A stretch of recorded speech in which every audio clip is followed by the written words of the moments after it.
Wir starren bei jedem Joghurt panisch aufs Verfallsdatum. Alles, was abgelaufen ist, fliegt raus, ohne groß darüber nachzudenken. Bei Frauen beobachten wir unbewusst genau das Gleiche. Wir nennen es nur Wechseljahre und tun so, als wäre man danach nicht mehr im Sortiment. Als wäre man plötzlich offline. Es geht nicht nur um Hormone, versteht mich nicht falsch. Die körperliche Umstellung ist für viele schon anstrengend genug. Aber der Druck von außen macht es eigentlich erst zur Krise. Man hat das Gefühl, dass dein Wert an eine ablaufende Uhr gekoppelt ist. Warum fühlt sich das Ende vom Kinderkriegen eigentlich so an, als wäre man ab jetzt weniger wichtig? Denn biologisch ist das eigentlich nur ein neuer Abschnitt. Aber gesellschaftlich wird es oft wie das Ende der Professionalität behandelt. Das ist kein Fehler, sondern das Ergebnis einer Welt, die für Frauen ab 50 eigentlich kaum noch relevante Rollen vorgesehen hat. Weiblichkeit wurde lange, wirklich lange, fast nur über Fruchtbarkeit definiert. Fällt das weg, fehlt der Welt oft ein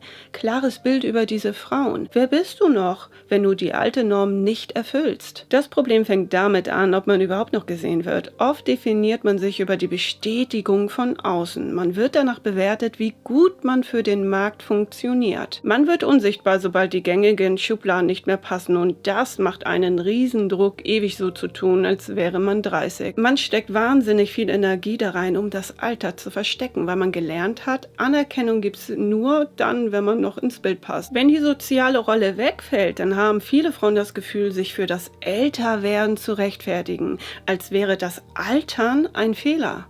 Aber wer hat diese Regeln eigentlich aufgestellt? Diese Angst ist ein Markt, damit wird Geld verdient. Eine riesige Industrie lebt davon, dass Frauen sich beim Älterwerden unwohl fühlen. Anti-Aging ist kein Wellness-Trend, es ist ein Geschäft mit der Unsicherheit. Würde man akzeptieren, dass Altern die Biologie ist, würden Firmen Milliarden verlieren. Schaut euch doch mal Instagram an, da geht jede zweite Frau zugepackt ins Bett. Ich meine, da bin ich mit meiner LED-Therapiemaske eigentlich noch harmlos. No front, es ist ein Milliardengeschäft, darauf springen wir auf. Wir wollen alle jugendlich aussehen, obwohl die meisten Produkte eigentlich nicht gegen die Biologie ankommen. Deswegen werden Wechseljahre auch oft als Makel hingestellt, das man lösen muss. Charme ist das beste Verkaufsargument. Es wird eingeredet, dass man krampfhaft an der Jugend festhalten muss, um wichtig zu bleiben. Jedes graue Haar ist plötzlich ein Makel, und wer sich schämt, hält lieber den Mund und stellt keine Fragen an eine Gesellschaft, die Erfahrungen gegen junge Gesichter austauscht. Besonders spürbar ist das im Job. Professionalität ist heute oft, sei wie eine Maschine oder sei wie ein Roboter und arbeite 60 Stunden in der Woche.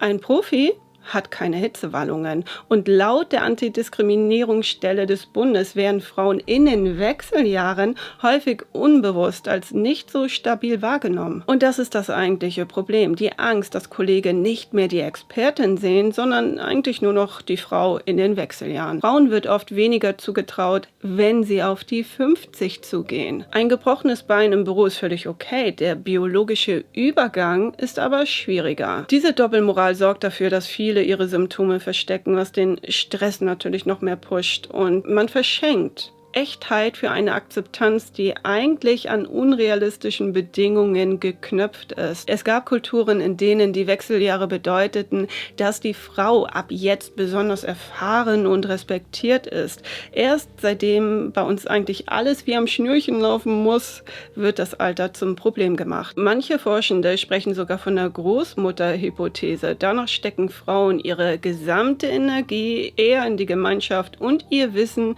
statt in eigene Kinder. Und ich glaube, das hält dann auch die ganze Gruppe zusammen. Klingt logisch. Dieses Potenzial wird leider sehr oft übersehen, weil Erfahrung in einer Welt, die auf die Jugend fixiert ist, keinen schnellen Gewinn bringt. Ich bin noch nicht in den Wechseljahren, beobachte das Thema auch neutral, aber, und das ist kein Hate, ich habe schon oft gehört, ältere Männer suchen sich irgendwann jüngere Frauen. Bei älteren Frauen denkt man genau das Gegenteil. Und dann kommt Heidi Klum. Und man kann von ihr halten, was man will. Und wir sind auch nicht Heidi Klum, aber wir sind im Game. Und wir bleiben im Game. Viele glauben immer noch, dass die Frau später an Attraktivität verliert. In 10 Jahren sitze ich hier mit einem Jüngeren. So. So, Punkt. Weiblichkeit ist kein Akku, der irgendwann leer ist, und die Wechseljahre haben auch kein Verfallsdatum, sondern es ist lediglich ein Neustart unter völlig anderen Bedingungen. Man ist danach auch nicht weniger wert oder weniger attraktiv. Ich glaube, die Wechseljahre machen Angst, weil man eine alte Regel im Kopf hat, ne, dass man irgendwann fertig ist. Aber der Körper ist nie fertig. Der Körper ist auch nicht kaputt oder der Körper ist auch nicht komisch. Ich glaube, es ist nur eine andere Phase, und vielleicht ist diese Phase genau die interessanteste im Leben. Schreibt mir sehr gerne eure Gedanken zu diesem Thema in die Kommentare. Vielleicht habt ihr eine ganz andere Beobachtung gemacht.